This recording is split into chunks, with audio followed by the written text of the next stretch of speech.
Menopause की बात आती है, वो अपने हस्बैंड को वो समझा नहीं पाती है। एक्चुअली में द प्रॉब्लम ये है कि अभी जेंट्स में अवेयरनेस नहीं है कि मेनोपॉजल चेंज में क्या चेंजेस आएंगे वुमेन की बॉडी में, फिजिकली, इमोशनली। जैसे बहुत सारे ऐसे टॉपिक्स होते हैं कि वुमेन जो है अपने घर वालों से डिस्कस नहीं कर पाती। ख़ासकर जो है आजकल ये भी देखा गया है कि अपनी सास जो है, सास से भी औरतें डिस्कस नहीं कर पाती, तो ऐसा ये एंगल क्यों है? दो एंगल है ओके। इसके, दो एंगल बहुत इंटरेस्टिंग। एक ये हो सकता है कि जो डॉटर इन लॉ है वो यंग है और सास मेनोपॉजल फेज में जा रही है, ओके। तो सास में जो है वो हार्मोनल चेंजेस हो रहे हैं। मेनोपॉज के बाद वेट गेन होता है। नहीं, मेनोपॉज के बाद वेट गेन होता है। It is okay. Real, it is not a myth. So doctor Sumati, जो आपका 35 इयर्स का जो एक्सपीरियंस है, इस 35 इयर्स ऑफ एक्सपीरियंस में आपने एचआरटी को ज़्यादा इफ़ेक्टिव कोई पेशेंट के अंदर इम्प्लीमेंट किया कि जिससे जो है उसकी लाइफ जो है टोटली चेंज हो गई? It is very important. जिसे लोगों के अंदर बहुत सारे मिथ्स होते हैं कि ऐसा करेंगे तो ऐसा हो जाएगा। सो ये भी एक मिथ है कि मेनोपॉज के बाद वेट गेन होता है। सो इससे रिलेटेड आप क्या कहना चाहेंगे? नहीं, मेनोपॉज के बाद वेट गेन होता है। It is okay. Real, it is not a myth, hmm. But it can be controlled.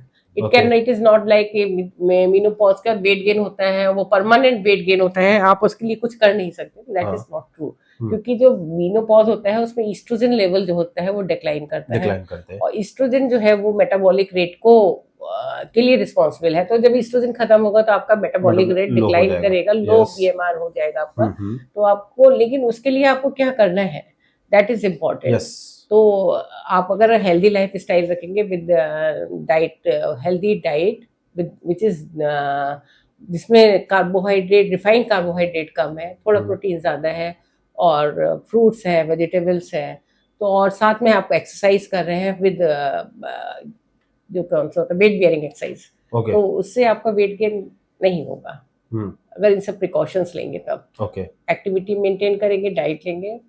Hormonal changes तो आने ही हैं बॉडी में, लेकिन उसको कैसे कंपनसेट किया जाए ये ये इम्पोर्टेंट इम्पोर्टेंट है। है। यस, ये तो मानना पड़ेगा कि जो गांव की औरतें हैं एज कंपेयर टू सिटीज में जो वुमेन है, वुमेन यहाँ की अगर प्रोफेशनलिज्म में देखा जाए तो ये कंसिडर कर सकते हैं, हाँ यहाँ की जो वुमेन है वह इंजीनियर बन गई, सब चीज़ें हैं, लेकिन as compare to strength wise and जो रोज़मर्रा की डेली एसेंशियल चीज़ें हैं, जो गांव की औरतों के अंदर जो कैपेसिटी है, so as compare to cities के अंदर जो वुमेन है, कंपेयर करने पे समझ में आ जाता है।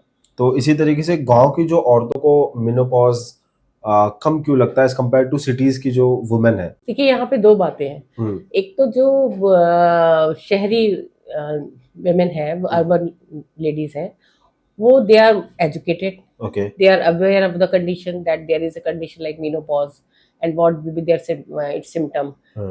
or and they are mostly professional hmm. urban ladies, so their stress factor is more in urban ladies.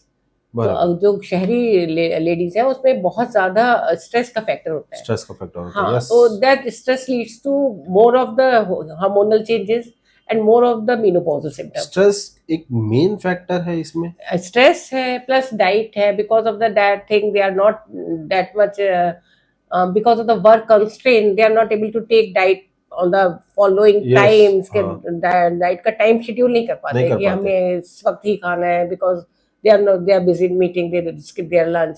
So their मतलब their diet pattern, sometimes they are not able to take time for exercise also. Exercise also. ना yes. Diet का time है ना exercise का time है, और stress ज़्यादा है, तो इन सब चीज़ों की वजह से उनमें मेनोपॉजल सिम्टम्स बहुत सीवियर टाइप के होते हैं, because they are and they are also aware okay. We are having this symptom. हाँ। अब रूरल जो लेडीज है, गांव की लेडीज है, उनको इतनी अवेयरनेस नहीं है, उनको इतने सिम्टम्स होते भी है थोड़ा बहुत, they are busy in household work, they are not that ambitious, उनको इतना स्ट्रेस, वैसा स्ट्रेस नहीं है, हाँ। वर्किंग स्ट्रेस नहीं है, घर का स्ट्रेस है। तो उनकी they live in joint family, yes. तो उनको कल पता चलता है कि हम दादी नानी के साथ रह रहे हैं, उनके साथ, उनसे वो they can get counselling from them also, they can discuss this with them also. शहर की लेडीज में न्यूक्लियर फैमिलीज है, they can't discuss yes. The things to the elders की क्या हो रहा है, कैसे हो रहा है।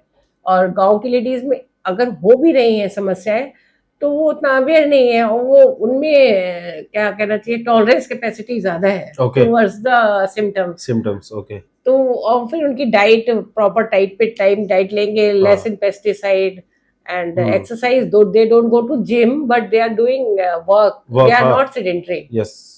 These are the factors which differentiate between rural and urban population. जैसे बहुत सारे ऐसे टॉपिक्स होते हैं कि वुमेन जो है अपने घर वालों से डिस्कस नहीं कर पाती। खासकर जो है आजकल ये भी देखा गया है कि अपनी सास जो है, सास से भी औरतें डिस्कस नहीं कर पाती। तो ऐसा ये एंगल क्यों है? दो एंगल है ओके। इसके, दो एंगल बहुत इंटरेस्टिंग। एक क्या हो सकता है कि जो डॉटर इन लॉ है वो यंग है और सास मीनोपॉजल फेज में जा रही है, ओके। तो सास में जो है वो हार्मोनल चेंजेस हो रहे हैं, hmm. And because of that irritation, anxiety, तो उसको जो चेंजेस हो रहे हैं उसको उसकी फैमिली मेंबर्स को समझना है, सास को, बहू को समझना है कि ऐसा हो रहा है, इट इज बिकॉज की she is going into the menopause menopause phase, phase और थोड़ा सा टॉलरेट भी कर ले, कर थोड़ा लेना चाहिए। Irritate behaviour, yes. थोड़ा सा बिहेवियर चेंजेस जो आ रहे हैं, एंड से बात करें, समझे। और दूसरी एक पोजीशन है कि जो बहू है वो मिडिल एज हो रही है, लाइक 40-45 ईयर्स, उसमें सिम्टम आए, और सास एजेड है लाइक 70-80 ईयर्स। तो इन दैट केस बहू को काउंसिल करेगी सास कि जो तुम्हारे में जो चेंजेस बता रहे हैं that is because of menopause, and you menopause, don't yes. Have to worry about it, transition phase from perimenopause you will enter in the menopause phase, then in the postmenopausal phase. Okay. So things will stabilize gradually. Okay. तो बहुत है, कभी सास को train करना है और कभी बहू को बहुत सास कुछ। Train, yes. डिपेंडिंग कि किसकी कौन सी एज ग्रुप है। बहुत सारी जो वुमेन हैं, औरतें हैं, वो अपने हस्बैंड को कई सारी चीज़ें शेयर करती है, वर्क रिलेटेड या कुछ शिकायतें हैं। तो हर चीज़ें एज अ फ्रेंड वो शेयर करती है। बट जहाँ मेनोपॉज की बात आती है तो हस्बैंड को समझाने में बेसिकली वो समझा नहीं पाती है। तो ऐसा क्यों होता है लेडीज़ के साथ? एक्चुअली में द प्रॉब्लम ये है कि अभी जेंट्स में अवेयरनेस नहीं है कि मेनोपॉजल चेंज में क्या चेंजेस आएंगे वुमेन की बॉडी में, फिजिकली, इमोशनली। तो उसको जो फिजिकली चेंजेस आते हैं और जो इमोशनली चेंजेस आते हैं, लाइक बिहेवियरल चेंजेस आते हैं, इरिटेशन है, एंजाइटी है, साइकोलॉजिकल चेंजेस आते हैं, हुँ। समटाइम डिप्रेशन है, एंड स्लीप पैटर्न डिस्टर्ब होता है, हॉट फ्लैशेस है।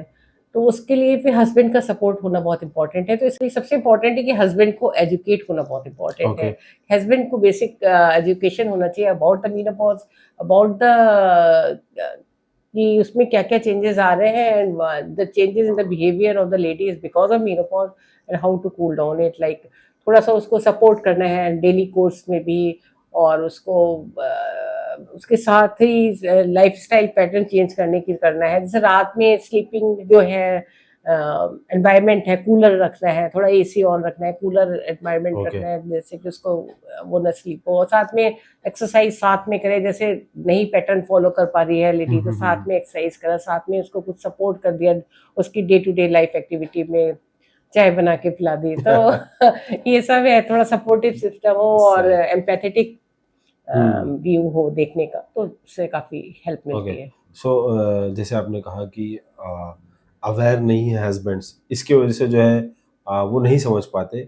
सो इसका इसकी कोई साइंस तो होगी कि जिससे हस्बैंड समझ पाए कि हाँ, ये अभी उस फेज़ में है।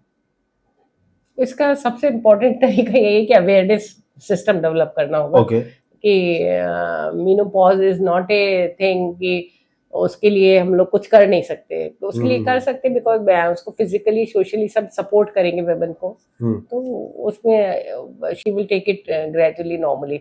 ओके। और अगर मेडिकल रिक्वायरमेंट है तो उसके लिए उसका डॉक्टर से कंसल्टेशन बुक कर सकते हैं, ताकि she can take help professionally also. Hmm, hmm, hmm. इसमें भी हस्बैंड का रोल है कि हस्बैंड अपना मतलब उसको अप्रोच करे, अगर उसे लग रहा है कि ज़्यादा प्रॉब्लम हो रही है तो उसको कंसल्टेशन बुक करे डॉक्टर का और दिखाए, ओके। क्योंकि विमेन अपने आप में हेजिटेट कर सकती है कि जाएं डॉक्टर के पास कि ना जाएं। तो इसमें डॉक्टर हस्बैंड का रोल है कि वो एक बार डॉक्टर से कंसल्ट करे कि हार्मोन थेरेपी इसको चाहिए हुँ। और देना है कि नहीं देना है, क्योंकि वुमेन अपने आप में डरती रहती है कि हार्मोन लेना चाहिए कि नहीं लेना नहीं लेना चाहिए, और चाहिए। उसके उसको इतनी नॉलेज है कि हार्मोन से कैंसर हो जाता है, यस। तो डॉक्टर के पास ही नहीं जाएंगे। तो इन सब चीज़ों में हस्बैंड का रोल आता है कि डॉक्टर से कंसल्ट करिए और जो भी ठीक होगा वो डॉक्टर बताएंगे। और ऐसा नहीं है कि हार्मोन थेरेपी से कैंसर ही होता है, डॉक्टर भी होता है तो अपना देख के ही देता है हार्मोन रिप्लेसमेंट थेरेपी कि इंडिकेटेड है, कोई कॉन्ट्राइंडिकेशन तो नहीं है, किस रूट से देना है और कितनी डोज देना है जिसमें कि कोई साइड इफेक्ट ना हो।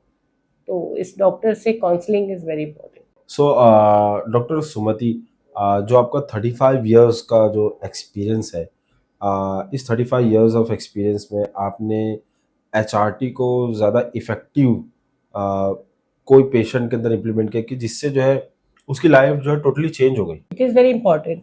देखिए कभी ऐसा होता है कि हम लोग को सर्जरी करनी पड़ती है, तो उसमें जैसे यूट्रस निकाल दिया और उसके साथ ओवरी भी निकाल दी, तो उसको सर्जिकल मीनोपॉज हुआ।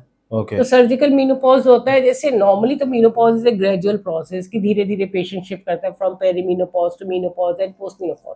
लेकिन जैसे सर्जिकल मीनोपॉज हुआ तो उसमें क्या होता है कि patients abruptly enters into the menopause because of the surgery. तो उन केसेस में एचआरटी बहुत इंपॉर्टेंट है, क्योंकि आपको you have to give HRT in those cases.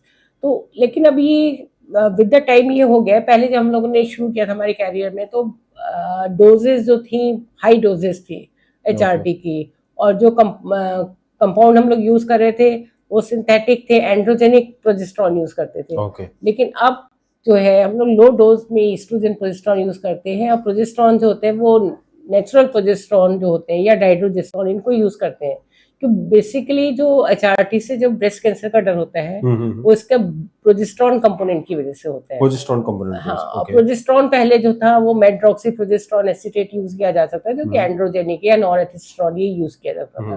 लेकिन अब हम लोग वो यूज नहीं करते हैं, हम लोग नॉन एंड्रोजेनिक प्रोजेस्टेरॉन यूज करते हैं, जो कि एक तो नेचुरल प्रोजेस्टेरॉन होते हैं उसको यूज करते हैं, डाइड्रोजेस्टेरॉन है उसको यूज करते हैं, और विद लो डोज। तो उससे ये होता है कि इसमें इतना ज्यादा कोई कैंसर का डर नहीं होता, और प्लस हम लोग पेशेंट्स को स्क्रीन भी करते हैं कि किन पेशेंट्स में डर है कैंसर का। जिसमें कैंसर का डर है तो उनको ऑल्टरनेटिव थेरेपी होती है, टिबुलोन दवा आती है, टिबुलोन, तो वो भी बहुत इफेक्टिव है। वो उसमें ना तो ईस्ट्रोजन ना प्रोजेस्टेरॉन, एक सिंथेटिक स्टेरॉइड होता है जो कि वीकली ईस्ट्रोजेनिक है, वीकली प्रोजेस्टेरोजेनिक है, वीकली एंड्रोजेनिक है। तो उसको देने से सारे सिम्टम्स मीनोपॉज के ठीक हो जाते हैं और इतना ज़्यादा साइड इफेक्ट नहीं है। तो किस पेशेंट को कौन सी हार्मोन रिप्लेसमेंट थेरेपी देनी है, किस डोज में देनी है, कौन सा कंपाउंड देना है और कौन सा अल्टरनेटिव दे सकते हैं, तो ये सब अगर आप एक अच्छे डॉक्टर से, गायनेकोलॉजिस्ट से मिलेंगे तो आपको देख के, आपकी कंडीशन देख के, आपको इन्वेस्टिगेट करके एक प्रॉपर एचआरटी आपके लिए देंगे।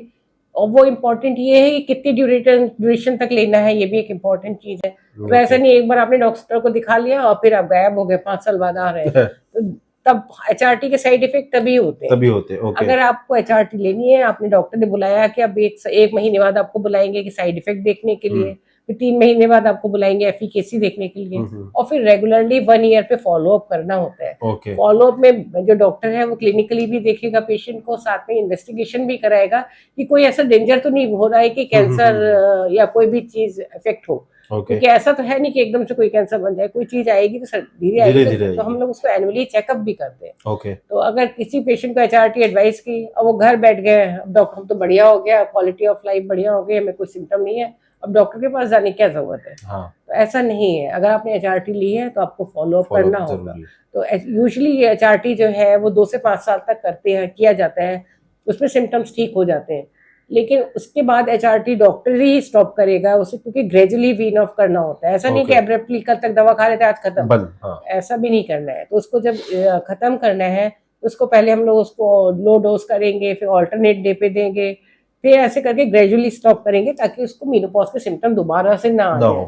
तो ये भी इम्पोर्टेंट है कि डॉक्टर इसे स्टॉप करने के बाद भी आपको एनुअल चेकअप कराना है, क्योंकि आपके बॉडी में हार्मोन गए हैं 5 साल, तो उसका अभी कोई इफेक्ट नहीं आया, लेकिन बाद में आएगा कि नहीं आएगा। तो आपको एनुअल चेकअप तो ये कराना ही कराना है, जरूरी है। तो इसलिए एचआरटी जितना ब्लेम की जाती है कि ये खराब है, ये है, वो है, इतना नहीं है। अगर आपको उसको प्रॉपर गाइडेंस मिले, डॉक्टर से मिले, उनकी सलाह माने, अपने इन्वेस्टिगेशन कराएं और रेगुलर फॉलोअप में रहें, तभी एचआरटी सक्सेसफुल है। और उसमें कोई भी डरने की बिल्कुल भी जरूरत नहीं है। आजकल बहुत नई एचआरटी मेडिसिन आ गई है, और जैसे बहुत लो डोज है और उसको बहुत अच्छे से मैनेज किया जा सकता है।